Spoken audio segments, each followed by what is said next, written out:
La Organización de Estados Americanos respaldó a México y aprobó una resolución que condenó enérgicamente la incursión de la policía ecuatoriana en la embajada mexicana en Quito. El documento reafirmó la obligación de todos los estados de velar por el respeto de los privilegios e inmunidades de las misiones diplomáticas e hizo un llamado a respetar la Convención de Viena sobre relaciones diplomáticas. Y Luis Miguel Martínez Ansúrez, presidente del INAP, ¿cuál es tu análisis de este conflicto diplomático entre México y Ecuador? Cuéntanos, buenas tardes. Lupita, muy buenas tardes, te saludo a ti y a tu audiencia. Definitivamente no tiene justificación alguna el hecho. Esa invasión a una sede diplomática no hay justificación.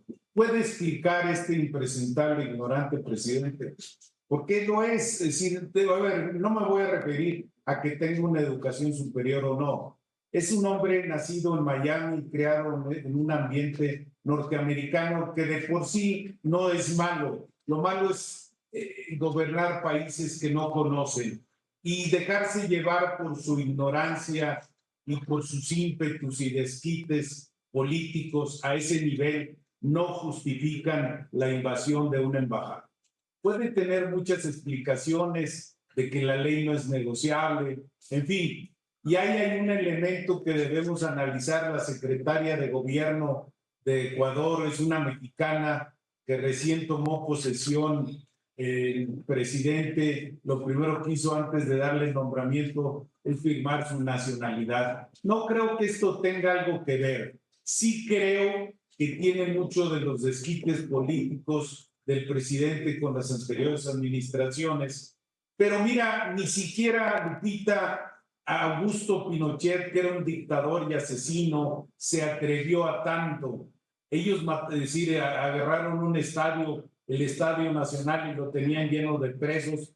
Y Gonzalo Martínez Corbalá, que era el embajador de México en Chile, tenía más de 100 personas asiladas y jamás se permitió invadir la sede diplomática.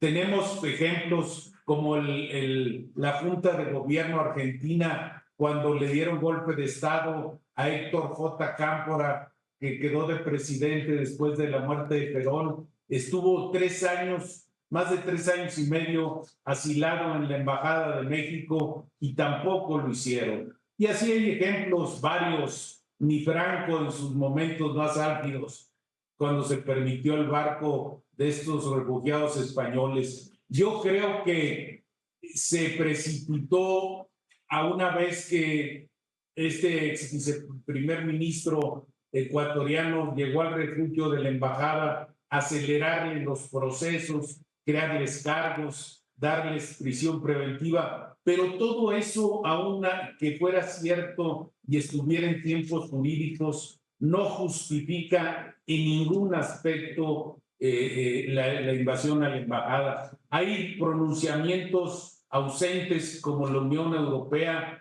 que debe pronunciarse y no lo ha hecho. Hay países europeos que lo han hecho de manera particular, pero la Unión Europea no está presente en esto. Y creo que nuestro prestigio de tener refugiados en todo el mundo, el último que hubo fue el presidente Zelaya, que los militares lo sacaron del poder, y ahora su esposa es la presidenta de Honduras.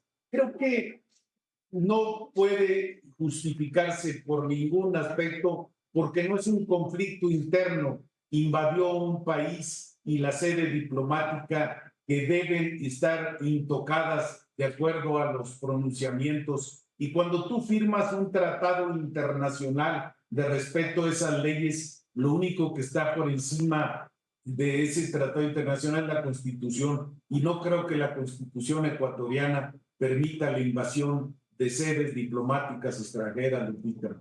Muy bien, pues muchas gracias por tu comentario. Pues este tema dará todavía para mucho, ¿no?